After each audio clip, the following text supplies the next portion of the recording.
এক স্তরের সাথে আরেক স্তরের মধ্যে যে সংঘর্ষ কাজ করে বা চলার গতিকে যে বাধা দেয় ওটা সান্দ্রতা। বলছিলাম সান্দ্রতা হচ্ছে ঘর্ষণের মধ্যে, সান্দ্রতা প্রবাহের ধর্ম, ঘর্ষণ হচ্ছে রৈখিক গতির যে ধর্ম বা রৈখিক গতি চলতে যে বাধা দেয় ওটা হচ্ছে ঘর্ষণ। সান্দ্রতা সেম ভূমিকায় পালন করে ঘর্ষণের মতো, জাস্ট পার্থক্য হচ্ছে একটা রৈখিক গতির ক্ষেত্রে, একটা হচ্ছে ফ্লুইডের গতির ক্ষেত্রে, ঠিক আছে প্রবাহ। আচ্ছা, তাহলে এই যে সান্দ্রতার জন্য আমরা যেমন ঘর্ষণের জন্য কি মাপি, ঘর্ষণ বল মাপি না, সিমিলারলি সান্দ্রতার জন্য কি কাজ করবে, সান্দ্র বল কাজ করবে।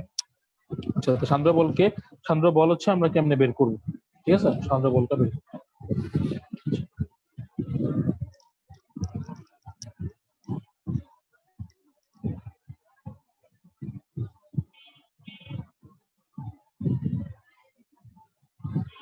সান্দ্র বলের হচ্ছে দুইটা ডেফিনেশন আছে, একটা হচ্ছে নিউটন দিছে, আর একটা হচ্ছে তোমার দিছে স্টোকস। তো দুইটা দুই ক্ষেত্রে কাজে লাগে, আমরা দেখবো কোনটা কাজে দিবে, ঠিক আছে। আচ্ছা, এখন সান্দ্রতা যেমন আছে, যেমন সান্দ্রতারও একটা গুণাঙ্ক আছে, হ্যাঁ, সান্দ্রতা গুণাঙ্ক আছে। ইয়াং এর গুণাঙ্ক দেখছি আমরা, তারপর আয়তন গুণাঙ্ক দেখছি, সিমিলারলি আমাদের কি আছে, সান্দ্রতা গুণাঙ্ক আছে। সান্দ্রতা গুণাঙ্ককে আমরা এটা দিয়ে প্রকাশ করি, ঠিক আছে। এটা কিন্তু আগেও দেখাইছিলাম, ওই যে কিন্তন গুণাঙ্ক বা আকার গুণাঙ্কে, ওইটার এইটা সেম, এটা বাট দুইটা নাম আলাদা, ঠিক আছে। এটা হচ্ছে সান্দ্রতা গুণাঙ্ক এটা। এখন সান্দ্রতা গুণাঙ্কটা আমরা কেমনে মাপবো, ঠিক আছে। আচ্ছা, সান্দ্রতাটা কি আরেকবার একটু মনে করাই দিই। যে ধর্মের কারণে প্রবাহী তার অভ্যন্তরস্থ বিভিন্ন স্তরের কি করে গতি রোধ করার চেষ্টা করে, ওটাই হচ্ছে প্রবাহী সান্দ্রতা, ঠিক আছে। আচ্ছা, এখন তোমাদের একটু দুটো উদাহরণ দিই, একটা হচ্ছে পানি আর একটা হচ্ছে মধু। আচ্ছা, ধরো তোমার কাছে একটা বোতল আছে বা জগ আছে, এই জগের ভিতরে দুইটা মানে এই পানি রাখছে একটা মধু রাখছে, কোনটাকে সহজে ঢালতে পারবা বলো তো? পানি। মধুকে ঢালতে গেলে দেখবা সময় বেশি লাগছে, ঠিক আছে, বা আস্তে আস্তে। তো এখন মধু কেন আস্তে আস্তে পড়তেছে আর পানি কেন বা জোরে জোরে পড়তেছে, বা মধুর তুলনায় জোরে কেন পড়তেছে? কারণ আছে, হ্যাঁ।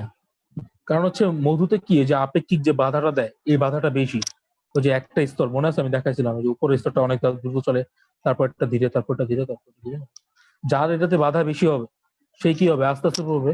তাহলে মধুর হচ্ছে বাধাটা বেশি আর পানিতে বাধাটা কম, মানে সান্দ্রতা জনিত বাধাটা মধুতে বেশি পানিতে কম, এর জন্য কি হয়, পানি মধুর চেয়ে দ্রুত চলাচল করতে পারে বা দ্রুত প্রবাহ করতে পারে। আচ্ছা, তাহলে এই যে পানি যে দ্রুত চলতেছে বা মধুর যে দ্রুত চলতেছে, এটা আমরা মাপবো কি দিয়ে, তাই না? মানে ফিজিক্স এর একটা ব্যাখ্যা তো দিতে হবে, ওই ব্যাখ্যাটা দিতে পারি আমরা সান্দ্রতা গুণাঙ্ক দিয়ে, ঠিক আছে। আচ্ছা, তাহলে যার সান্দ্রতা গুণাঙ্ক বেশি সে কি হবে, সে হবে বেশি, সে বেশি সান্দ্র বল অনুভব করবে, ঠিক আছে। আমি লিখে দিই, যার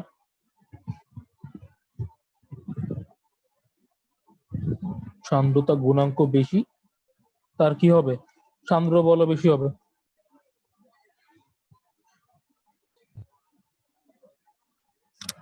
ঠিক আছে, সান্দ্র বল মানে সান্দ্রতা জনিত যে বল কাজ করে, যে একটার সাথে আরেকটা স্তরে যে বাধা হচ্ছে, এই বাধার জনিত যে বল, ওইটা হচ্ছে সান্দ্র বল, ঠিক আছে। তো সান্দ্রতা গুণাঙ্ক যার, তার দ্যাট মিনস যার এটা বেশি হবে তার কি হবে, সান্দ্রতাও বেশি হবে, ঠিক আছে।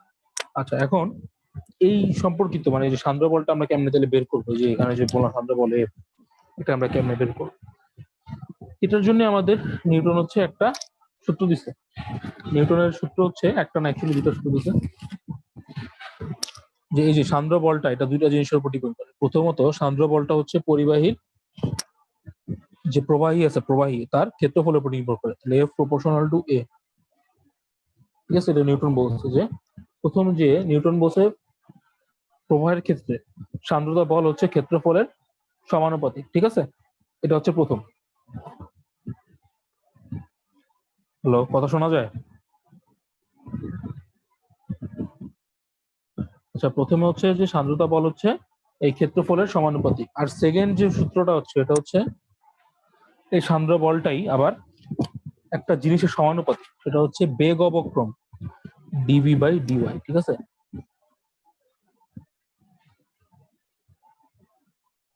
বলতেছি একটু তারা।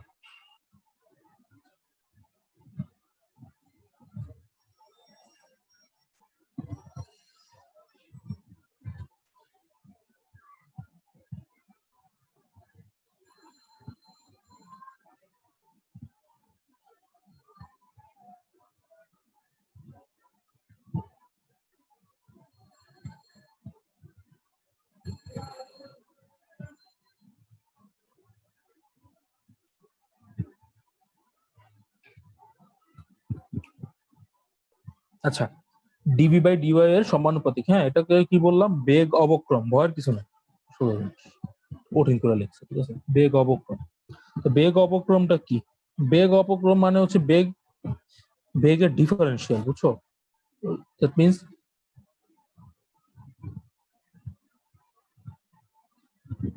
বেগের ডিফারেন্সিয়েশন অন্য একটা নাম বলছে, ভাবো, ঠিক আছে? তো এই যে এখানে দেখো যে DV by DY, that means Y এর সাপেক্ষে ভি এর ডিফারেন্সিয়েশন করতেছি না, এটাই বলছে যে এফ হচ্ছে ডিভি আর ডিভি বাই ডিওয়াই এর প্রপোর্শনাল। এখন এই ওয়াইটা কি আর ভিটা কি এটা বলতেছি। তো দুইটা সূত্র পাইলাম। নিউটন কি বলছে? এটা কিন্তু নিউটন বলছে যে সান্দ্র বলটা হচ্ছে ক্ষেত্রফলের সমানুপাতিক, আর হচ্ছে এই ডিভি বাই ডিওয়াই এর সমানুপাতিক। এখন ডিভি বাই ডিওয়াইটা কি একটু বুঝলাম। আচ্ছা, একটু পরে বুঝি এটা। তাহলে ওই দুইটা সূত্র মিলালে কি হবে বলো? F proportional to A DV by DY লেখা যাবে না? তা দুইটাই তো কনস্ট্যান্ট, মানে সমানুপাতিক, তো এটাকে গুণ করে লেখা যায়। আর যদি এই সমানুপাতিক সাইনটা উঠাই দিই, তাহলে আমরা পাবো এফ ইকুয়ালস টু একটা কনস্ট্যান্ট আসবে, ঠিক আছে? এই কনস্ট্যান্টটাই হচ্ছে এটা, বুঝতে পারছি? এটা কিন্তু একটা সূত্র, সান্দ্র বলের সূত্র পেয়ে গেলাম। F equals to eta A DV by D. এটা হচ্ছে সান্দ্র বল, এটা হচ্ছে সান্দ্রতা গুণাঙ্ক। এ তো ক্ষেত্রফল, আর ডিভি বাই ডিওয়াইটা এখন, ঠিক আছে? আচ্ছা, তবে কি বলছিলাম? ডিভি বাই ডিওয়াই হচ্ছে ডিফারেন্সিয়েশন, ঠিক আছে? ডিফারেন্সিয়েশন মানে কি বলতো? পরিবর্তনের হার প্রকাশ করেন ডিফারেন্সিয়েশন।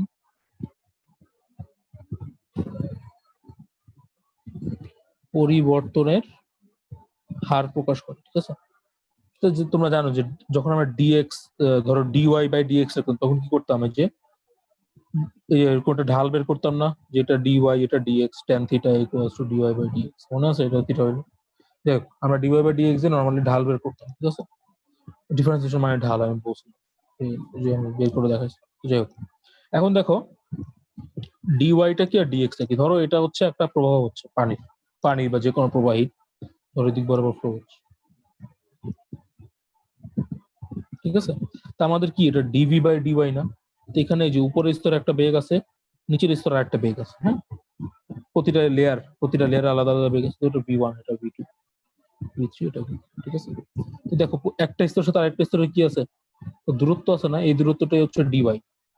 আর এই যে এই দুইটা যে স্তর আছে পরস্পর, মানে পরপর দুটো স্তরের যে বেগের পার্থক্য, এটা হচ্ছে ডিভি। এই দুইটার পার্থক্য হচ্ছে ডিভি। তো এই যে ডিভি আর এটা হচ্ছে ডিওয়াই, এই দুটা ভাগ করে দিলে ডিভি বাই ডিওয়াই। বুঝতে পারছি? নর্মাল। ডিভিটা কি? উপরের স্তর নিচের স্তরের বেগের পার্থক্য, আর ডিআই হচ্ছে ওই দুটো স্তরের মধ্যবর্তী যে দূরত্ব, ঠিক আছে? এফ আমরা কি পাইলাম? ইটা এ। এটা কি বুঝছি? আচ্ছা, তাহলে এখান থেকে আমরা সান্দ্রতা গুণাঙ্কের সংজ্ঞা দিতে পারি, ঠিক আছে? ইটাকে কি লেখা যায় দেখো? এফ বাই এ, আর এটা হবে ডিভি বাই ডিওয়াই, মানে যে জিনিসটা নিচে চলে আসবে। তাহলে সান্দ্রতা গুণাঙ্কের সংজ্ঞাটা এভাবে দেওয়া যায়: একক বেগ অবক্রমে একক ক্ষেত্রফলের একটি প্রবাহের একক ক্ষেত্রফলের উপর যে পরিমাণ সান্দ্রতা বল ক্রিয়া করে, ওইটাই সান্দ্রতা গুণাঙ্ক। দেখো, এটা যদি 1 হয় আর এটা 1 হয়, তাহলে দেখো ইটা আর এফ সমান হয়ে যাবে না? তাহলে আমরা কি লিখতে পারি যে একক বেগ অবক্রম, এটাকে নাম কি? বেগ অবক্রম না, ডিভি বাই ডিওয়াই। সো এটা যদি একক হয়, মানে এক হয়, একক বেগ অবক্রমে একক ক্ষেত্রফলের প্রবাহীর উপর যে পরিমাণ এফ কাজ করে, মানে সান্দ্রতা বল ক্রিয়া করে, তাকে সান্দ্রতা গুণাঙ্ক। তাহলে একক ক্ষেত্রফল, একক বেগ অবক্রমে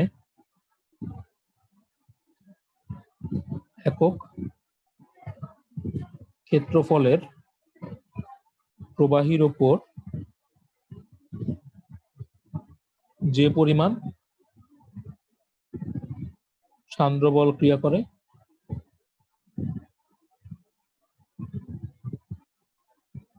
তাকে সান্দ্রতা গুণাঙ্ক বলে।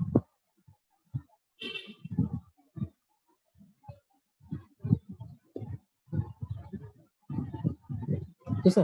সান্দ্রতা গুণাঙ্কটা কার? ওই তরলের, ঠিক আছে? মানে যে প্রবাহী আছে সান্দ্র বল ক্রিয়া, তাকে ওই প্রবাহীর সান্দ্রতা গুণাঙ্ক। ডেফিনেশন বুঝছো নাকি বইলো?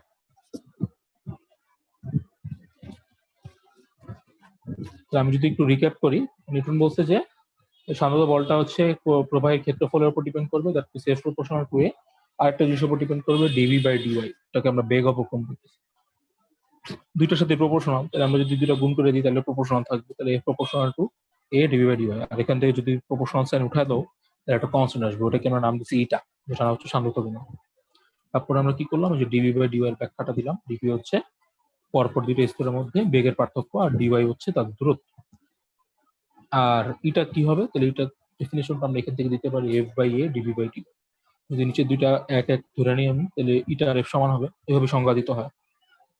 একক বেগ অবক্রমে মানে ডিভি বাই ডিওয়াই যদি 1 হয় আর ক্ষেত্রফল 1 হলে যে পরিমাণ সান্দ্র বল কাজ করবে ওইটাই। ঠিক আছে, বুঝতে পারছি? দেখো ইটার মাত্রা বের করা যায় নাকি বলো তো? ইটার মাত্রা বের করা যাবে না? ইটার মাত্রা কেমনে বের করবে? ফোর্সের মাত্রা কি? বলের মাত্রা ml t - 2, মনে আছে? ক্ষেত্রফলের মাত্রা হচ্ছে l স্কয়ার। আর এটা কি বেগ না? বেগ হ্যাঁ, তাহলে বেগ কত? lt ইনভার্স 1, আর নিচে দূরত্ব আছে মানে l। বুঝতে পারছি যে ডিভির জন্য হচ্ছে lt - 1, আর এই যে দূরত্ব ডিওয়াই এল কাট, তাহলে কত আসলো? m l - 1 t - 1। এটা হচ্ছে এটার মাত্রা। মনে থাকবে, এটা পরীক্ষা আসে। এটার মাত্রা কি? সান্দ্রতা গুণাঙ্কের মাত্রা।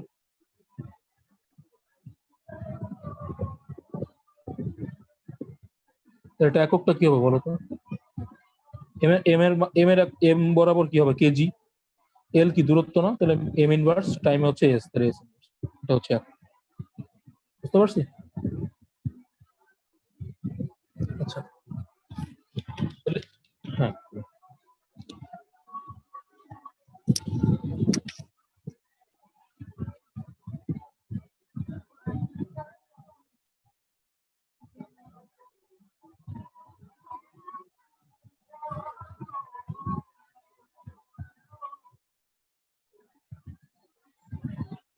তাহলে আমরা এককও পাইলাম, মাত্রা পাইলাম। ঠিক আছে,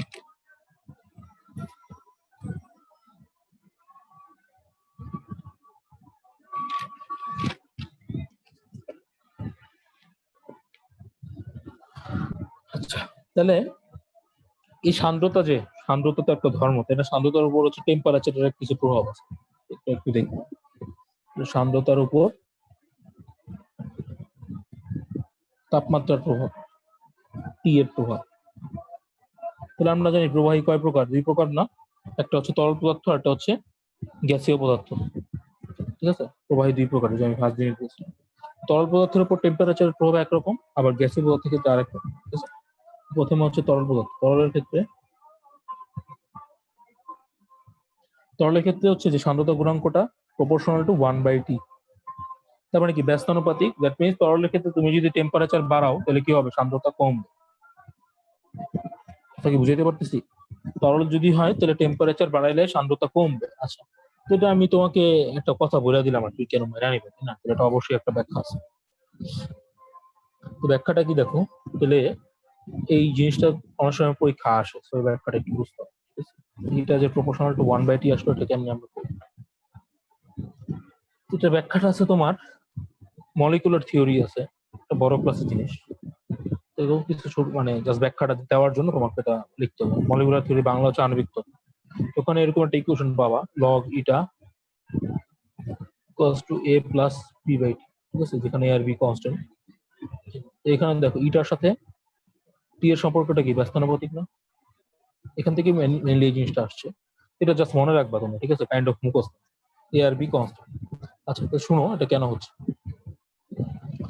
যখন তুমি তরলে, ধরো তরল পদার্থের ক্ষেত্রে কি হচ্ছে, তরলে যখন দুইটা স্তরের মানে দুইটা স্তরের মধ্যে ঘর্ষণের মতো সৃষ্টি হতেছে, তখন কি হয়? বিপরীত দিকে একটা বল তৈরি হবে, যাতে হচ্ছে মানে সান্দ্রতা মানে বিপরীত দিকে একটা বল সৃষ্টি হবে। এই বলটা হচ্ছে সান্দ্র বল, তাই না? তাহলে দুইটা স্তরের ভিতরে যদি আন্তঃআণবিক বলের কারণে সান্দ্র বলটা সৃষ্টি হবে, তাহলে যে তরল পদার্থের ক্ষেত্রে আমরা যে এরকম অ্যারো দিয়ে আঁকতেছিলাম, অ্যারো মানে কি? কারণ অণু চলতেছে না, অণুগুলাই তো চলতেছে, তাই না? এই যে ফ্রিকশন যে তৈরি হইতেছে বা আমরা যে সান্দ্রতা বলতেছি, তার মানে কি? যে অণুগুলোর ভিতর ভিতরে যে বল সৃষ্টি হইতেছে এই কারণে তো সান্দ্রতা সৃষ্টি হচ্ছে লেয়ারের ভিতরে, তাই না? যে লেয়ার কেন বাধাপ্রাপ্ত হচ্ছে, কারণ হচ্ছে অণুগুলোর ভিতরে আন্তঃআণবিক বল কাজ করছে, ঠিক আছে? এর জন্য হচ্ছে অণুগুলা কি হচ্ছে, বিকর্ষণ বল কাজ করতেছে, এর জন্য একটা লেয়ার সাথে আরেকটা লেয়ারের সান্দ্র বল কাজ করছে। আচ্ছা, এই দূরত্বটা, আচ্ছা তাহলে এই যে আমি কি বললাম যে আণবিক দূরত্বের উপর, মানে আণবিক বলের উপর ডিপেন্ড করছে, আবার আণবিক বলটা দূরত্বের উপর ডিপেন্ড করে, ঠিক আছে? আচ্ছা, এখন তরলের ক্ষেত্রে কি হয় বলো? টেম্পারেচার বাড়াইলে দূরত্বটা বাড়ে, তাই না? দূরত্ব বাড়ে, দূরত্ব বাড়লে কি হবে? আন্তঃআণবিক বলের মান কমে যাবে না?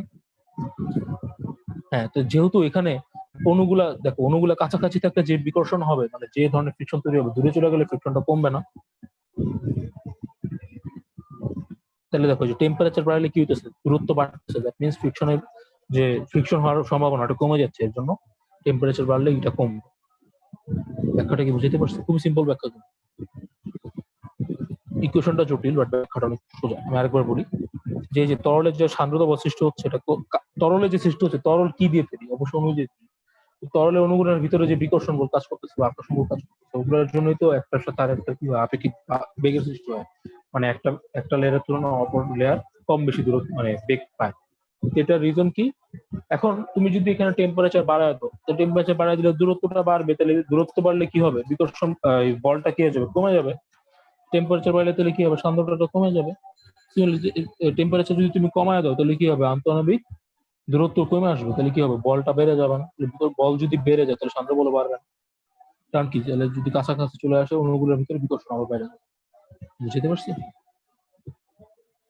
সোজা কথা, ওই যে আমরা যে আন্তঃআণবিক দূরত্বের বলের কনসেপ্ট করছিলাম, ঠিক আছে? তাহলে এখন যদি দেখো, আমরা যদি গ্রাফ আঁকি,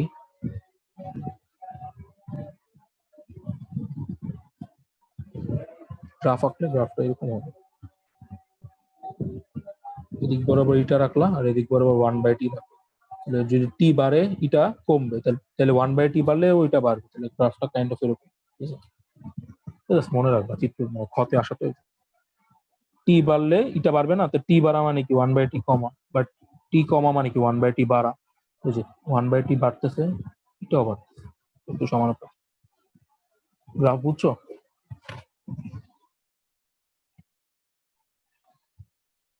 শুধু টি হইলে গ্রাফটা এরকম, এর সাথে ব্যস্তানুপাতিক, তাহলে টি যদি বাড়ে কমবে, গ্রাফটা হবে এরকম, ঠিক আছে? এটা নর্মালি বইয়ে নাই, তো ওই জন্য আমি দেখাই, এভাবে আসার চান্স কম, ঠিক আছে? তাহলে তরলের ব্যাখ্যাটা কিন্তু পাই গেছি। এবার যে গ্যাসের ক্ষেত্রে আবার একটু উদ্ভট আচরণ করে। গ্যাসের ক্ষেত্রে ইটাটা আবার প্রপোর্শনাল টু হয় √T। এই দুটো সম্পর্ক মনে রাখলে কিন্তু হয়ে যাবে, ঠিক আছে? এই তরলের ক্ষেত্রে হয় ইটা ব্যস্তানুপাতিক, আর গ্যাসের ক্ষেত্রে ইটা প্রপোর্শনাল টু √T হয়। আচ্ছা, তো গ্যাসের ক্ষেত্রে আবার এটা এরকম হয়, টিটা কি? টেম্পারেচার, মানে কেলভিন তাপমাত্রা, যেটা বড় হাতে টি মানে অলওয়েজ মনে রাখবা কেলভিন টেম্পারেচার। আচ্ছা, তো গ্যাসের ক্ষেত্রে আবার এরকম আচরণ করবে দেখি। আচ্ছা, এখন গ্যাসের ক্ষেত্রে কি হয় বলো তো? অণুগুলা চারপাশে মানে অলরেডি, মানে গ্যাস ধরো নর্মালি স্টেট আছে, কি করবে? চারপাশে অণুগুলা ছড়াছড়ি, মানে চলাচল করবে, মানে ছড়ে থাকবে। এদের মধ্যে কি হয়? সংঘর্ষ ঘটবে সবচেয়ে বেশি, তাই না? বিশৃঙ্খল অবস্থা থাকে না, এন্ট্রপি বেশি থাকে। এর জন্য কি হয়, গ্যাসের ক্ষেত্রে অণুগুলো এমনি ছড়াছিটা থাকে, এদের ভিতরে কি হয়? বিকর্ষণ অনেক বেশি হয় না? আচ্ছা, তাহলে এখন গ্যাস, যে যে গ্যাসের যে অণুগুলো আছে, এগুলোর মধ্যে দূরত্ব কি হয়? তরলের তুলনায় অনেক বেশি, তো আমরা জানি তরলের তুলনায় অনেক বেশি। এবং আন্তঃআণবিক বল কি আছে? আছে, অনেক কম, তাই না? নেই বললেই চলে। তাপমাত্রা বৃদ্ধি পেলে কি হয়? অনুসময়ের গড় বেগও বৃদ্ধি পায়, ফলে সংঘর্ষ পায়। গ্যাসের অণুগুলোর ক্ষেত্রে কি হইতেছে? এমনি সংঘর্ষ হইতেছে। ধরো একটা গ্যাসের পাত্র আছে, এখানে এমনি কিন্তু চারপাশে ছোটাছুটি করতেছে ইচ্ছা মতো। এখন তুমি যদি এখানে আরো হিট দাও, তাহলে কি হবে? ছোটাছুটিটা আরো বাড়বে না? গ্যাসের ভিতরে যদি তুমি আরো হিট দাও, এখানে ছোটাছুটি গুলো বাড়বে। এখন বাড়লে কি হবে বলো? অণুগুলোর ভিতরে সংঘর্ষ আরো বেড়ে যাবে। মানে সংঘর্ষটা কেন বাড়বে? টেম্পারেচার দিলে অণুগুলো হিট হচ্ছে, বেগ পাচ্ছে, ভেলোসিটি বাড়তেছে। বেগ বাড়লে কি হবে? এর ভিতরে সংঘর্ষ আরো বেড়ে যাবে। সংঘর্ষ বাড়ার কারণে কি হবে? বিভিন্ন স্থানে বাধার পরিমাণ বৃদ্ধি পাবে না? তো নর্মালি যেমন চলতেছিল, ওর জন্য মানে তোমার কি হবে? যে গ্যাস তো ধরো এখানে একটা মিডিয়াম, তাই না? তো এখানে যে অন্য পদার্থ ধরো এখানে তুমি ফালাই না, এখানে অন্য পদার্থ গুলো কি ঠিক মতো চলতে পারবে? পারবে না। কারণ কি, অলরেডি কণাগুলোর ভিতরে এমনি সংঘর্ষ অনেক। আবার দেখতেছো ওরা ইচ্ছা মতো চলাচল করছে। তুমি এভাবে চিন্তা করো যে ধর একটা রাস্তা আছে, হ্যাঁ, তুমি রাস্তা দিয়ে হেঁটে যেতে চাইছো, এখানে রাস্তার ভিতরে যদি অসংখ্য পাগল ইচ্ছা মতো ছোটাছুটি করে, তুমি কি করতে পারবা? রাস্তাটা ঠিক মতো পারবা না। তো এখানে সেম কাহিনী হচ্ছে, এখানে যে রাস্তার ভিতরে যে উল্টাপাল্টা চলাচল করতেছে হচ্ছে গ্যাসীয় অণু, ঠিক আছে? গ্যাসীয় অণুগুলোকে তুমি এমনি পাগল, এগুলা তুমি এগুলো আরো পাগল করে দিচ্ছ হিট দিয়ে। তাহলে এখানে কি হচ্ছে, বাধাটা বেড়ে যাচ্ছে না? তুমি এখানে অন্য কোনো ম্যাটেরিয়াল গেলে ঢুকতে পারবে না। এর জন্য কি হচ্ছে যে টেম্পারেচার বাড়লে ইটাটা ইটাটাও বাড়তেছে টেম্পারেচার, বাট সম্পর্কটা ডাইরেক্ট প্রপোর্শনাল না, বর্গমূলের সমান সমান, ঠিক আছে? এটাই গেল দুইটার ব্যাখ্যা। আশা করি বুঝছো। ব্যাখ্যাগুলো বইয়ে খুব সুন্দর করে লেখা আছে, আমি এক্সপ্লেন করি, ঠিক আছে? তো প্রথমে তরলের ব্যাখ্যাটা হচ্ছে কি দিয়ে ব্যাখ্যা করছি আমরা? মলিকুলার থিওরি বা আণবিক তত্ত্ব দিয়ে। আর দ্বিতীয়টার ব্যাখ্যা আমরা কি দিছি বলো? গ্যাসের ক্ষেত্রে গ্যাসের গতি তত্ত্ব থেকে দিছি। তোমার যদি এই কোশ্চেনটা আসে আর স্যাররা যদি এই দুইটা মানে তরলের ক্ষেত্রে আসলে এই জিনিসটা, গ্যাসের ক্ষেত্রে যদি এই জিনিসটা দেখে, তাহলে আমি মোটামুটি নাম্বার দিব, ঠিক আছে? এই দুটো হচ্ছে কিওয়ার্ড। তরলের ক্ষেত্রে আসলে একটা গ্রাফ এঁকে দিব, গ্যাসের ক্ষেত্রে গ্রাফ বইয়ে দেওয়া নেই, সেগুলো আঁকা যায়, ঠিক আছে? বুঝতে পারছি? আচ্ছা, এখন এটা কিন্তু খুবই ইম্পর্টেন্ট, যা দেখে না অবজেক্টিভও আসে, ক্ষতেও আসে, ক্ষতে ম্যাক্সিমাম সময় আসে। আচ্ছা, তাহলে সান্দ্রতা হচ্ছে তরলের ক্ষেত্রে টেম্পারেচার বাড়ালে কমে, আর গ্যাসের ক্ষেত্রে বাড়ালে বাড়ে। ওকে, তাহলে এখন একটা কমন জিনিস আসতে পারে যে সান্দ্রতার অ্যাকচুয়ালি দরকার কি? যেমন আমরা করছিলাম কিন্তু ঘর্ষণের দরকার কি ছিল বলতো? ঘর্ষণে কি দরকার ছিল? ঘর্ষণ যদি না থাকতো, রাস্তায় ব্রেক করলে কোনো লাভ হইতো? বা গাড়ি গাড়ি কি ঠিক মতো চলতে পারতো? স্লাইড করতো অনেক। এরকম সংঘর্ষের যেমন সরি ঘর্ষণের যেমন দরকার আছে, শান্ততারও তেমন দরকার আছে, ঠিক আছে? শান্তর জন্য কি হয় বলো? বেশ কিছু জিনিস আছে। ধরো যে তোমার যে শরীরে যে রক্তের প্রবাহ হয়, হ্যাঁ, এটা হচ্ছে রক্তের প্রবাহ ঠিক মতো চলাচল করার জন্য সান্দ্রতা কাজ করে। রক্ত কি ফ্লুইড না? তো ফ্লুইডের প্রবাহটা যাতে ঠিক মতো হয়, এটা আল্লাহ আসলে সিস্টেম করে দিছে। তো এখানে হচ্ছে সান্দ্রতার কাজ। সান্দ্রতা যদি উল্টাপাল্টা হয়, তাহলে রক্তের ফ্লো এক জায়গায় বেশি হবে, এক জায়গায় কম হবে। এরকম যদি হয়, বা মানুষ মারা যাবে, ঠিক আছে? তো এখানে সান্দ্রতা একটা ক্রিটিক্যাল। এটা গেল প্রথম, যে রক্তের চলাচল নিয়ন্ত্রণ করে সান্দ্রতা। আরেকটা কি হতে পারে, ধরো যে ফাউন্টেন পেনের কালি কিভাবে ইউজ হবে, ওটা ডিপেন্ড, সান্দ্রতার উপর ডিপেন্ড করে। কালি হচ্ছে এক ধরনের প্রবাহী। আর হচ্ছে গতিশীল নৌকার ক্ষেত্রে আছে, এটা তোমরা বই দেখে একটা বই আছে যে বিভিন্ন যে তোমার নৌকা যে চলে, নৌকা চলার জন্য যে তোমার যে পানিটা আছে, ওই পানির সান্দ্রতাকে ওগুলো নিয়ে টেস্ট করে অনেক সময় সায়েন্টিস্ট, ঠিক আছে? তেমন একটা কাজে দেয় না, বই যেহেতু আছে। তো এটা কেমনে আসতে পারে কোশ্চেনটা, যে সান্দ্রতার প্রয়োজনীয়তা ব্যাখ্যা হবে। দুইটা আশা করি মিনিমাম দুইটা লিখতে হবে, একটা হচ্ছে রক্ত চলাচল, আর একটা হচ্ছে ফাউন্টেন পেনের কালির ব্যবহার সান্দ্রতার উপর, ঠিক আছে? আচ্ছা, একটা জিনিস মিস করে গেছি, সান্দ্রতার উপর তাপমাত্রার প্রভাব বলছিলাম, সান্দ্রতার উপর চাপের প্রভাব, ঠিক আছে? হ্যাঁ, সান্দ্রতার উপর তো তাপমাত্রার প্রভাব বলছিলাম, সান্দ্রতার উপর চাপের প্রভাব আছে। তরলের ক্ষেত্রে কি হবে? সেম। তরল আর কি আছে? গ্যাস আছে না? তো তরলের ক্ষেত্রে কি হবে?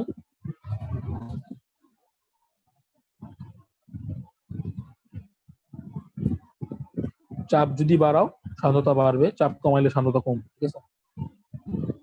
এটার ব্যাখ্যাটা নিজে নিজে বের করবো।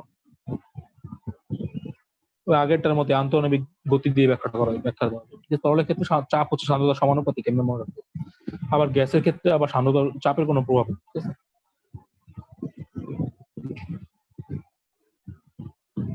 এটা জাস্ট মনে রেখে, এটার ব্যাখ্যাটা বইয়ে দেওয়া নাই, আমি ঠিক জানি কেন এটা। গ্যাসের ক্ষেত্রে চাপের কোনো প্রভাব নেই সান্দ্রতার উপর, ঠিক আছে? তরলের ক্ষেত্রে চাপ হচ্ছে সান্দ্রতার সমানুপাতিক। তো এটা ধরো এমনি আসতে পারে পরীক্ষা, যে নিচের কোনটির ক্ষেত্রে সান্দ্রতার প্রভাব নেই? তোমাকে অপশন দিল তিনটা, ধরো পানি, তারপরে ধরো হচ্ছে তোমার কি তোমার ওটা লিকুইড, ধরো লিকুইড নাইট্রোজেন, ধরো আরেকটা ফ্লুইড দিল, তারপর হচ্ছে ঘতে দিয়ে দিল ধরো নাইট্রোজেন গ্যাস। তাহলে কোনটা হবে? এটা আনসার। চাপের কোনো প্রভাব নেই, এরকম থাকতে পারে, ঠিক আছে? আচ্ছা, তাহলে আমি কি কি কভার করলাম এই পর্যন্ত? সান্দ্র বল নিয়ে কথা বলছি, নিউটনের ব্যাখ্যাটা দিছিলাম, মনে আছে? সান্দ্র বল আমি দুটো বলছিলাম, একটা ছিল স্টোকস সূত্র, ওটা এখনো চাইনি। স্টোকস, বিজ্ঞানী স্টোকস আর একটা ব্যাখ্যা দিছিল সান্দ্র বল, ওটাতে যাবো। তো নিউটনের ব্যাখ্যাটা দিলাম, হ্যাঁ নিউটনটা দেখাইলাম, F equals to eta A DV by DY. তারপরে ব্যাখ্যা করলাম এটা, তারপরে সান্দ্রতার উপর তাপমাত্রার প্রভাব দেখালাম, চাপের প্রভাব দেখালাম, আর হচ্ছে সান্দ্রতার প্রয়োজনীয়তা নিয়ে বললাম, ঠিক আছে? এবার আমরা যাব স্টোকসের যে ব্যাখ্যাটা ওইটা।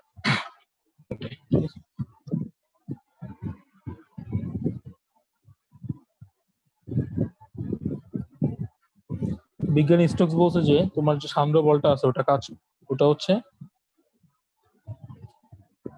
তোমার সান্দ্রতা গুণাঙ্কের সমানুপাতিক। এটা অলরেডি আমরা নিউটন থেকে জানি না, এফ প্রপোর্শনাল টু ইটা, ওই যে এখানে যেটা দেখলাম F equals to eta A DV by D. তাহলে এক একটা ম্যাটেরিয়াল এফ তো ইটার উপর ডিপেন্ড করে, তাই না? আচ্ছা, তাহলে এফ প্রপোর্শনাল টু ইটা, এটা হচ্ছে নিউটনের সূত্র দেখছি। আচ্ছা, এখানে আবার একটু এক্সট্রা জিনিস দেখবো, এফ প্রপোর্শনাল টু আর, না হুবহু কপি করে নি। এফ প্রপোর্শনাল টু আর, আরেকটা জিনিস বলছো নি এফ প্রপোর্শনাল টু ভি, এটা অলরেডি বলছি সান্দ্রতা গুণাঙ্ক, তাহলে আর কি আর ভি। আচ্ছা, এখন এই স্টোকস যে সূত্রটা দিছে, নিউটনের সূত্রটা, এটা শুধু পার্থক্যটা কি বুঝতে হবে। নিউটনের সূত্রটা হচ্ছে দেখো বেগ অবক্রম ছিল, তাই না? নিউটন হচ্ছে লেয়ার দিয়ে ব্যাখ্যাটা দিচ্ছে, যে একটা স্তরের সাথে আরেকটা স্তরে যে বেগের পার্থক্য হয় ওটা দিয়ে ব্যাখ্যাটা দিচ্ছে। বাট এখানে স্টোকস যে ব্যাখ্যাটা দিছে ওই ব্যাখ্যাটা কিসের উপর ডিপেন্ড করে দেখো। উনি বলছে, মানে স্টোকস বলছে, ধরো তোমার কাছে একটা জার আছে, এখানে ধরো একটা ফ্লুইড আছে, হ্যাঁ, এটার ভিতরে তুমি ধরো একটা বল টল কিছু একটা ছেড়ে দিলা গোলাকার ব্যাসার্ধ আর, তাহলে এটা যখন নিচে পড়বে তখন উপরের দিকে একটা সান্দ্র বল ক্রিয়া করবে না? সান্দ্র বলের কাজ কি? গতিকে বাধা দেওয়া। বলটা নিচের দিকে পড়তে চাইতেছে, ধরো ওজনের জন্য নিচের দিকে পড়তে যাবে, তো উপরের দিকে অবশ্যই কি করবে? একটা সান্দ্র বল কাজ করবে। এই সান্দ্র বলটা কার উপর ডিপেন্ড করতেছে? এই প্রবাহীর ইটার উপর, আর যে ম্যাটেরিয়ালটা ইউজ করতেছে, যে বস্তুটা ফালাইতেছে ওটার আর এর উপর, মানে ব্যাসার্ধের উপর, আর হচ্ছে ওই যে বস্তুটা আছে ওটার প্রান্ত বেগের উপর। ভিটা কি? এখানে প্রান্ত বেগ, আর তো ব্যাসার্ধ। বুঝতে পারছি? তাহলে এখন আমরা কি লিখতে পারি? তিনটাকে মিলায় F proportional to eta r V লিখতে পারি, তারপর এটা উঠাই দিতে পারি, ওদের একটা কনস্ট্যান্ট আসবে কে ইটা আর ভি। ঠিক আছে, কে এর আবার উনি মান বের করছে, কে এর মান হচ্ছে 6 পাই, এফ হচ্ছে পাই ইটা আর, এটা হচ্ছে আমাদের স্ট্রোক। স্ট্রোক কি বের করছে? কে হচ্ছে 6 পাই, কনস্ট্যান্টটা ওটার ভ্যালু কত? 6। তাহলে আমরা কি পেলাম? এখানে দুইটা সূত্র পাইছি, কিন্তু বুঝতে হবে কখন কোন সূত্র ইউজ করতে হবে, একটা মনে রেখে একটা মনে রাখলে কিন্তু বুঝবা না যে আমি কখন কোনটা ইউজ করবো। নিউটনের যে জিনিসটা, নিউটন, হ্যাঁ দেখো দেখো শেষ হলে বল।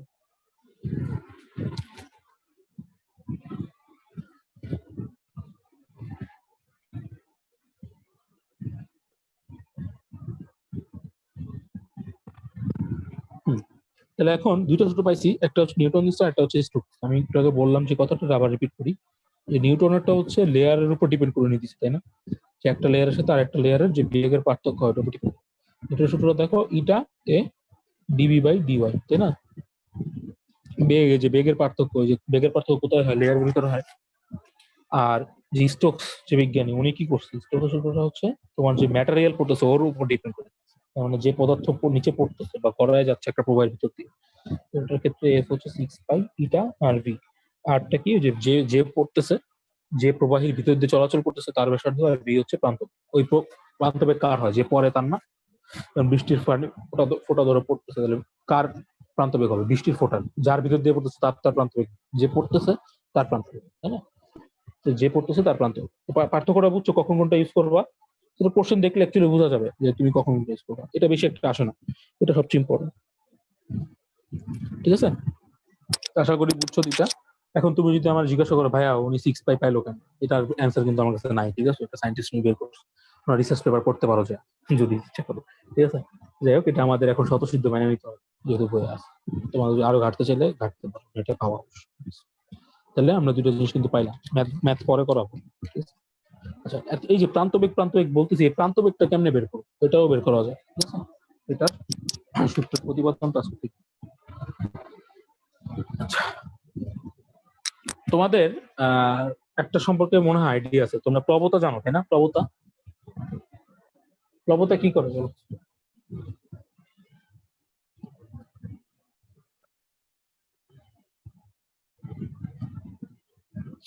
ভুলে গেলে হবে? প্রবতা কি করে? একটা বস্তুকে ভাষায় রাখতে সাহায্য করে না?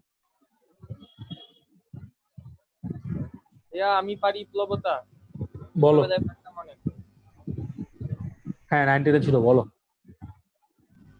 মানে কোনো বস্তুকে মানে পানির যে ধর্ম কোনো বস্তুকে ভাসায় রাখতে সাহায্য করে বা কোনো তরলের যে ধর্ম।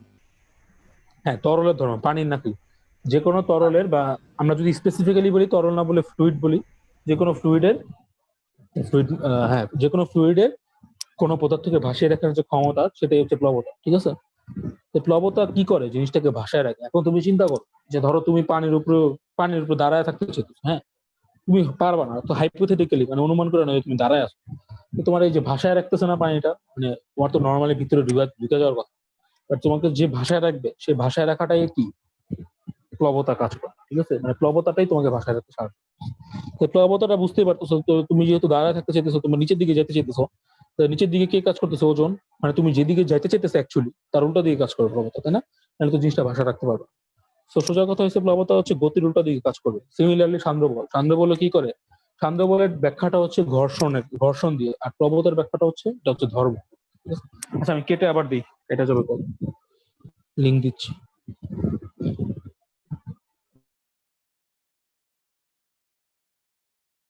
দাঁড়াও। আচ্ছা, তাহলে আমরা এখন বের করবো যে এই যে প্রান্ত বেগ আমরা কেমনে বের করবো। লাইনে থাকো, আমি আসছি।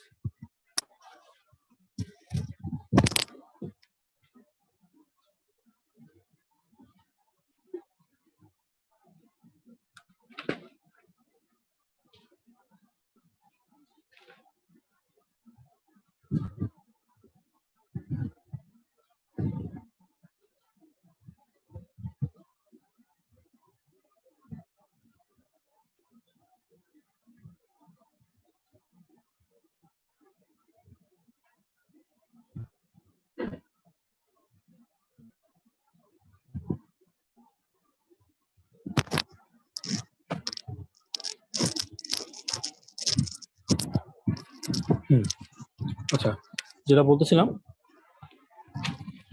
তাহলে এখন মনে মনে ধরে নাও যে এখানে একটা ফ্লুইড আছে যেটা সান্দ্রতা গুণাঙ্ক হচ্ছে ইটা, আর এখানে তুমি আর ব্যাসার্ধের একটা বস্তু ছেড়ে দিছো নিচের দিকে।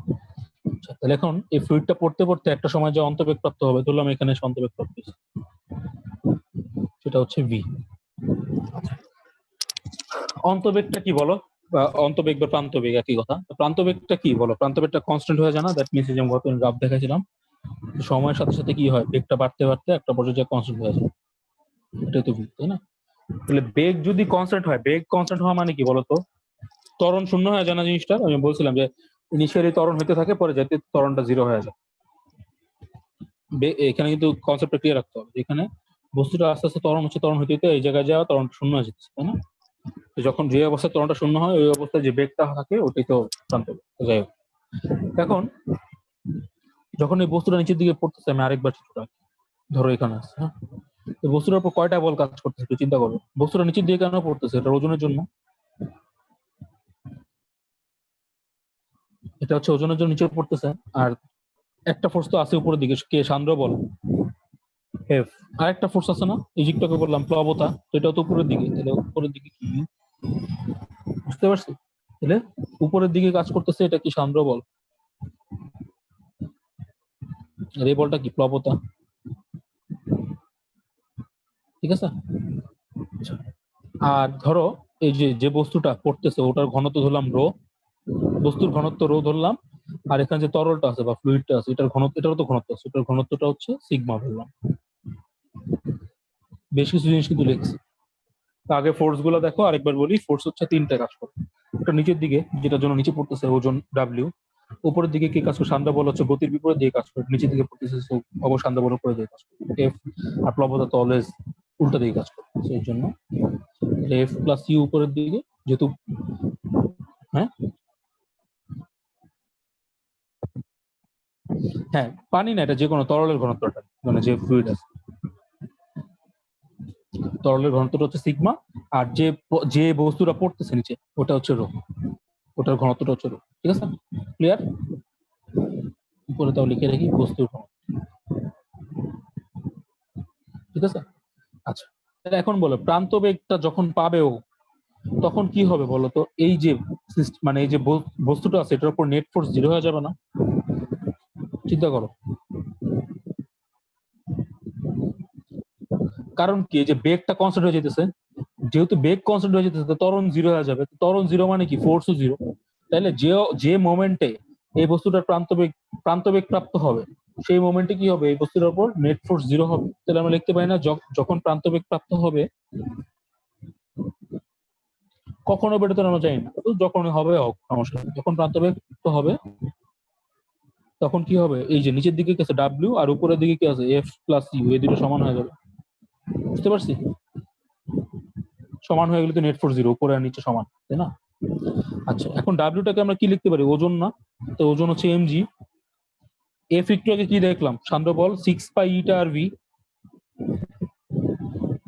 তাই তো? আর ইউ কি বলো, প্লবতা আমরা কেমনে বের করি?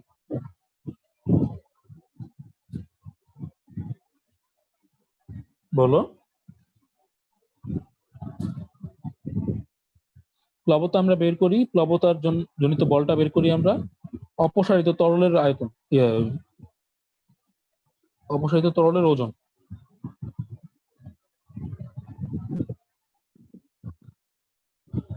হ্যাঁ, ছোটবেলা ছিল। তো অপসারিত তরলের ওজনটা কেমনে বের করবো? ধরলাম ভি তরল গেছে, মানে ভি আয়তন গেছে, তাহলে কেমনে হবে? এম, ওজনটা কেমনে বের করবো বলো? ওজন হচ্ছে কি, এমজি। তাহলে এমজি, তাহলে এমটা কার, অপসারিত তরলের। তাহলে 4/3 পাই, বলতেছি 4/3 pi r cube rho, rho নয়, এখানে সিগমা লিখছি, সিগমা আর জি। ঠিক আছে, এটা হচ্ছে সিগমা কার, তরলের ঘনত্ব সিগমা, আর এটা হচ্ছে ভি আয়তন। আর এটা কি, জি আয়তন না? আয়তন কেমনে বের, গোলাকার অংশ না, এই গোলাকার অংশ যতটুকু পানি খাইয়া দিতেছে, গোলাকার অংশ যে পানিটা খেয়ে দিতেছে, মানে অপসারিত করতেছে, ওটা কি হবে, গোলাকার অংশই তো হবে। গোলাকার একটা বস্তু তো গোলাকার অংশই খাওয়া দিবে, তাই না, ফ্লুইডের। এর জন্য এটা গোলাকার আয়তন 4/3 পাই আর। আর ঘনত্ব কত, সিগমা তরলের, আর এটা হচ্ছে জি। সিমিলারলি এখানকার এমটা কেমনে বের করবো, এটা কিন্তু তরলের ওজন, আর এটা কিন্তু এই যে বস্তুর ওজন। বস্তুর ওজনের ক্ষেত্রে হবে 4/3, সেম জিনিস, জাস্ট ঘনত্বটা আলাদা হবে। রো, যে বস্তুর ঘনত্ব ছিল রো, আর তরলের ঘনত্ব ছিল সি। পার্থক্যটা বুঝছো তো?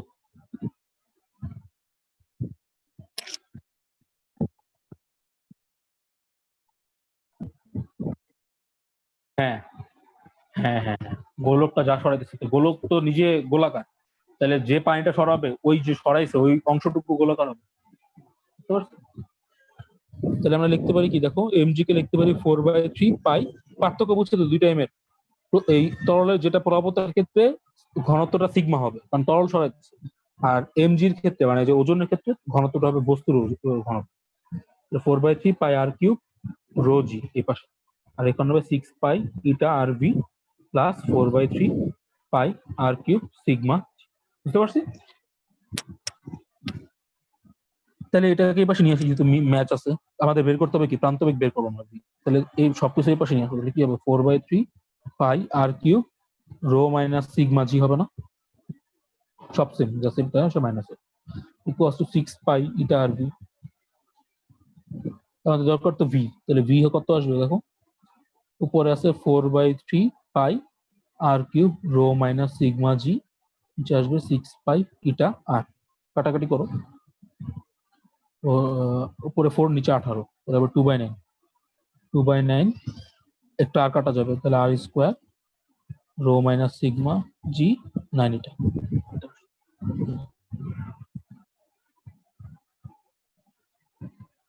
বুঝতে পারছি? তোমাদের এতটুকু মনে রাখতেই হবে, ব্যাখ্যাটা মনে না রাখলে সমস্যা নেই, বাট এটা মাস্ট। একবার দেখো ব্যাখ্যাটা, কোনো কনফিউশন থাকলে আমাকে বলো।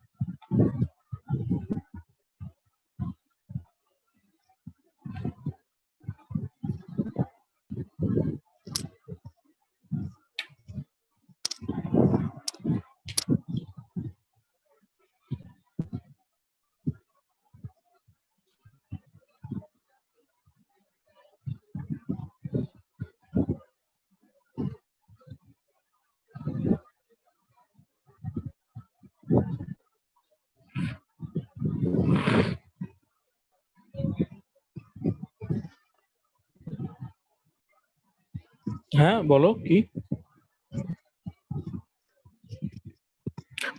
তাহলে আমরা ইকুয়েশনটা পেয়ে গেলাম। ইকুয়েশনটা পাইছি, এটা একদম মানে তাবিজের মতো মনে রাখবা। 2r² rho minus sigma to g by 9 এটা, তাই না? এটা খুবই কাজে দিবে। এখান থেকে আমরা কি বলতে পারি যে প্রান্তবেগ হচ্ছে কি ইটার মানে সান্দ্রতা গুণাঙ্কের ব্যস্তানুপাতিক, যে বস্তু পড়তেছে তার ব্যাসার্ধের বর্গের সমানুপাতিক, তাই না? এই দুটো জিনিস বলতে পারি। আচ্ছা, তো এটা গেল আমাদের প্রান্তবেগের রাশিমাল। এবার কয়েকটা এক্সাম্পল করি।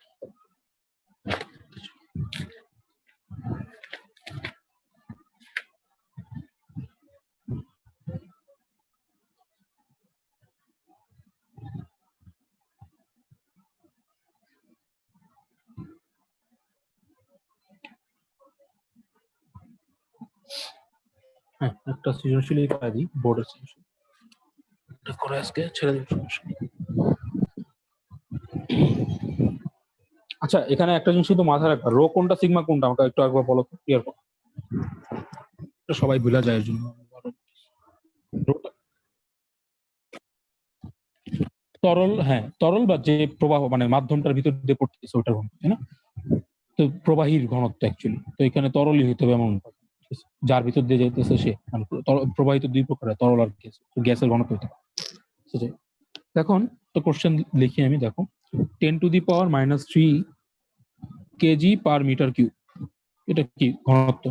এত ঘনত্বের তরলের ভেতর দিয়ে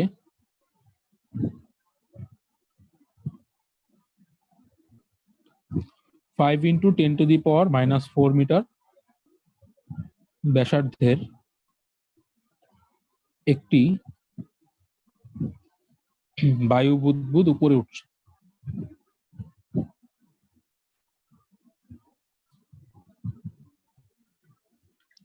বুদবুদটির ঊর্ধ্ব, হ্যাঁ 10⁻³ এটা হচ্ছে ঘনত্ব এই তরলের। একটা বায়ু বুদবুদ উপরে উঠতেছে, বুদবুদটির ঊর্ধ্বমুখী বেগ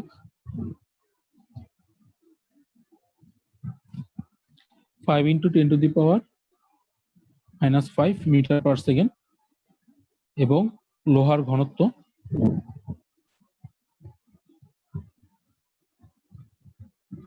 7.8 × 10⁻³ কেজি পার মিটার। এখানে লোহা আসলো কোথেকে, তাই না? তো এটা উদ্দীপক, তো এখানে পরে একটা কোশ্চেন লোহার কাহিনী আছে। যে এটা হচ্ছে ডেটা, আমি আরেকবার বলি, এত ঘনত্বের একটা তরলের ভিতর দিয়ে এত ব্যাসার্ধের একটি বায়ু বুদবুদ উপরে উঠতেছে। বুদবুদটি ঊর্ধ্বমুখী বেগ এত হলে এবং লোহার ঘনত্ব এত হলে, এত এত দেওয়া আছে, ঠিক আছে? তো প্রথম কোশ্চেন হচ্ছে তরলটির সান্দ্রতা গুণাঙ্ক নির্ণয় করো, ঠিক আছে? সান্দ্রতা গুণাঙ্কের জন্য আমাদের অনেক কিছু দেওয়া আছে, দেখো আমরা কোন সূত্র ইউজ করতে পারি। দেখো এখানে তরলের ঘনত্ব দেওয়া আছে, দ্যাট মিন্স সিগমা দেওয়া আছে 10⁻⁻³, তাই না? আচ্ছা, এখন বায়ু বুদবুদ যাইতেছে না উপরে, তাহলে কে যাইতেছে উপরে? বায়ু বুদবুদ। বায়ুর ঘনত্ব কত? কে পারবা বায়ুর ঘনত্ব? বায়ুর ঘনত্ব হচ্ছে শূন্যের কাছাকাছি, ঠিক আছে? বায়ুর ঘনত্ব কি শূন্যের কাছাকাছি, মানে একটু আছে, 0 পয়েন্ট সামথিং আছে, 0.1 মেবি। এখানে যে শূন্যের কাছাকাছি আমরা ধরে নিই বায়ুর ঘনত্বটাকে, আমরা যদি এইসব ম্যাথের ক্ষেত্রে 0-র কাছাকাছি ধরে নিই, ঠিক আছে? আচ্ছা, বেগ আছে, বেগ কত? 5 × 10⁻⁵। লোহার ঘনত্ব এই ক্ষেত্রে লাগবে না। আর কত আছে? 5 × 10⁻⁴। দেখো ডাটাগুলো দেওয়া আছে না, মিটার, এটা হচ্ছে মিটার করছে। আর আমাকে কি বের করতে বলছে? তরলটিটা বের করতে বলছে। তাহলে আমরা কি জানি v = এখানে যদি এটাই বেগ দেওয়া আছে তার মানে এটাই প্রান্ত বেগ, কিছু বলা নেই, ঠিক আছে? তো এটাই প্রান্ত বেগ। তাহলে 2r² rho minus sigma into g by 9 এটা না? আচ্ছা, এখন দেখো এই বস্তুটা উপরের দিকে উঠতেছে না, ঊর্ধ্বমুখী। তা আমরা যে বস্তুটার জন্য সূত্রটা বের করছিলাম ওইটা কি নিচের দিকে পড়তেছিল না? মনে আছে? এই যে আগের পৃষ্ঠায় দেখো, সূত্রটা আমরা বের করছি কিভাবে, সূত্রটা যে প্রতিপাদন করছি, বস্তুটা নিচের দিকে পড়তেছিল না? এক্ষেত্রে কি হইতেছে, বুদবুদটা উপরের দিকে উঠতেছে। সো এখানে সেম জিনিসই, সূত্র সেম, যদি উপরের দিকে উঠে জাস্ট একটা মাইনাস দিয়ে দিবা সামনে, তাহলে কাজ হবে, ঠিক আছে? যেহেতু বস্তুটা উপরের দিকে উঠতেছে। যেহেতু বুদবুদ উপরের দিকে উঠে, প্রথমে একটা এক্সেপশন দেখাই দিলাম। যেহেতু বুদবুদ উপরের দিকে উঠে, তো ভিটা কি হবে, নেগেটিভ হবে, ঠিক আছে। কারণ আমরা প্রতিপাদন করছিলাম ভি নিচের দিকে দৌড়ে, যেহেতু উল্টা দিকে যেতেছে, ওই জন্য জাস্ট একটা মাইনাস দিয়ে। তাহলে এবার মান বসায় দাও। তাহলে ভি তো দেওয়া আছে 5 × 10⁻⁵ মাইনাস 2, আর স্কোয়ার হচ্ছে 5 × 10⁻⁴ স্কোয়ার, রো তো 0, সিগমা হচ্ছে 10⁻³ 9.8। এটা বের করা যাবে, এটা করো। 2 × 5 × 10⁻⁴ স্কোয়ার, 0 - 10⁻³ 9.8, আর নিচে হচ্ছে 9 × 5 × 10⁻⁵। এটা কত আসছে? 1.08 × 10⁻⁵। একক কত? KG metre. ওই যে বললাম যে আমরা যে সূত্রটা প্রতিপাদন করছিলাম, ওটা তো ধরে নিয়েছিলাম বস্তুটা নিচের দিকে পড়তেছে, তাই না? বাট এখানে তো বস্তুটা উপরের দিকে উঠতেছে, এই জন্য জাস্ট উল্টা দিকে যাচ্ছে, এই জন্য চিহ্নটা মাইনাস। উপরের দিকে উঠলে মাইনাস, নিচের দিকে উঠলে প্লাস, আর কিছুই না।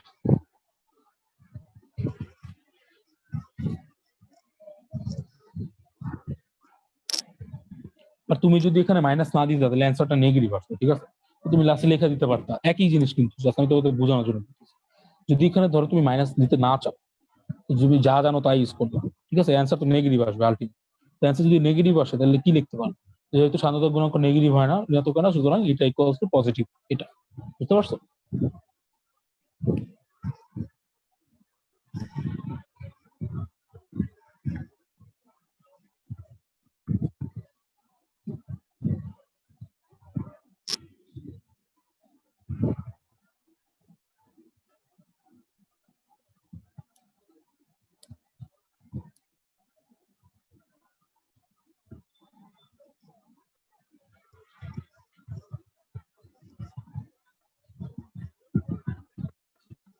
আচ্ছা, নেক্সট কোশ্চেনটা হচ্ছে যে দেখো এখানে উদ্দীপকে একটা ডাটা দেওয়া আছে, যে ডাটাটা আমরা ইউজ করি লোহার ঘনত্ব, এটা কেন দিছে। তো দেখো এটা কোশ্চেনটা হচ্ছে এটা, একই ব্যাসার্ধের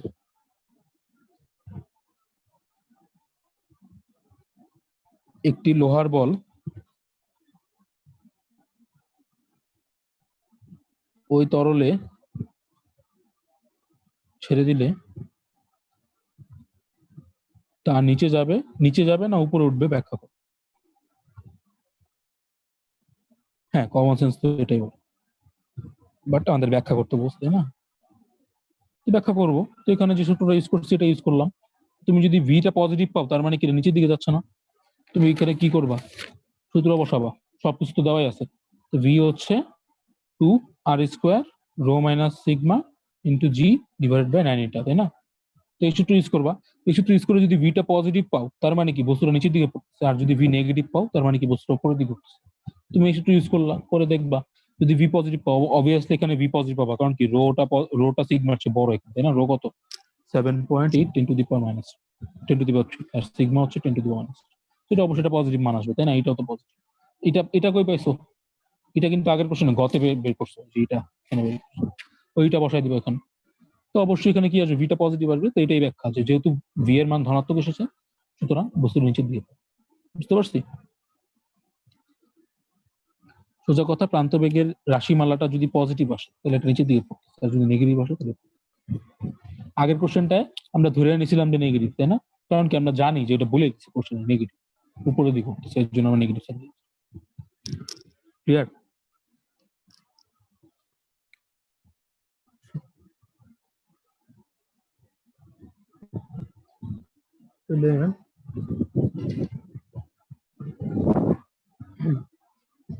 তোমাদের হোমওয়ার্ক দেওয়া দরকার।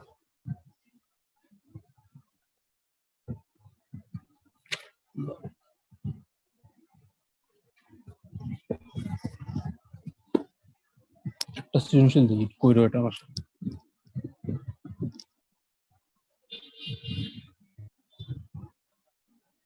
রহিম 0.3 মিটার লম্বা, এটা কিন্তু গত দিনের পড়া আর কি, এটা আজকের দিনে পড়া না, আগের পড়ার থেকে লম্বা এবং 10⁻⁻6 মিটার স্কোয়ার প্রস্থচ্ছেদের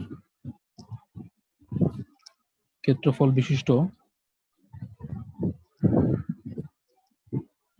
তারের এক প্রান্তে 10 কেজি ভরের একটি বস্তুকে বেঁধে বৃত্তাকার পথে ঘোরাচ্ছে।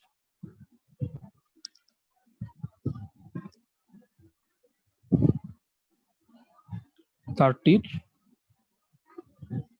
অসহপীড়ন 4.8 × 10⁻7 নিউটন পার মিটার। ঠিক আছে, তো প্রথম কোশ্চেন হচ্ছে উল্লেখিত তারের অসহ বল কত। এটা সোজা।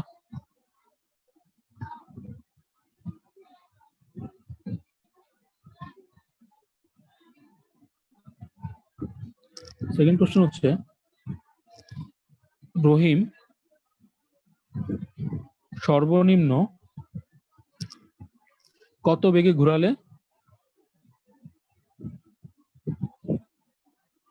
তারটি ছিঁড়ে যাবে।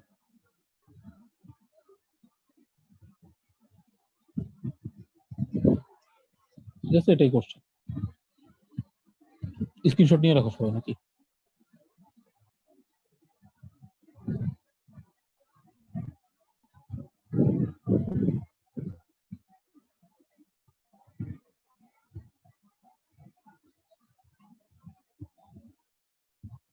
আচ্ছা, এটা আমার করে আরেকটা দিই নাকি?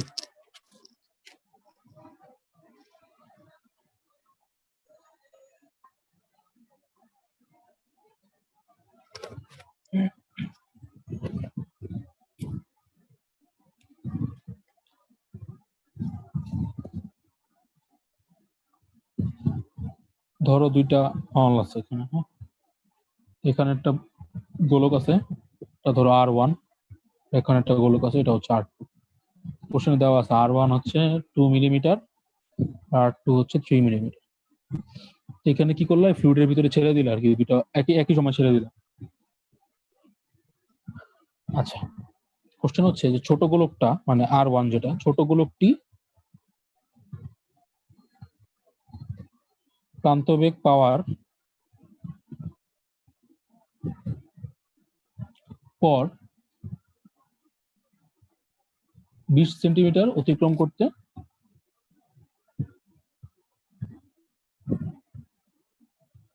সময় নেয় 2.9 সেকেন্ড।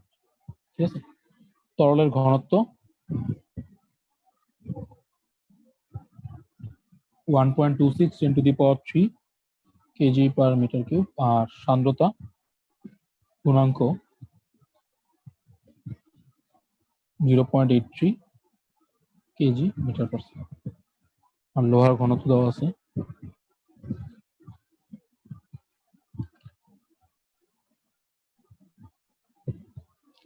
এখানে দুইটা গোলক আছে, দুইটাই লোহার তৈরি, একটার সাথে 2 মিলিমিটার, একটা 3 মিলিমিটার একসাথে ছেড়ে দিছে। প্রথম গোলকটা কি হয়েছে, মানে ছোট গোলকটা ছেড়ে দেওয়ার পর যখন প্রান্তবেগ প্রাপ্ত হয়েছে, এরপরে 20 সেন্টিমিটার অতিক্রম করতে সময় লাগছে কত, 2.9 সেকেন্ড। আর যে ফ্লুইডটা আছে, দুইটা সেম ফ্লুইড, দুই ক্ষেত্রেই তরলের ঘনত্বটা দেওয়া আছে যেটা, আর সান্দ্রতা গুণাঙ্কটা দেওয়া আছে এটা দেওয়া আছে, আর লোহার ঘনত্ব। প্রথম কোশ্চেন হচ্ছে ছোট গোলকটির ওপর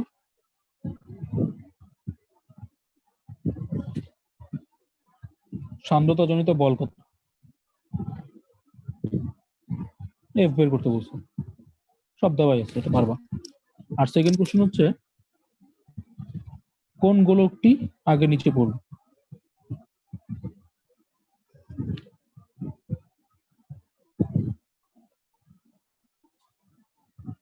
ঠিক আছে,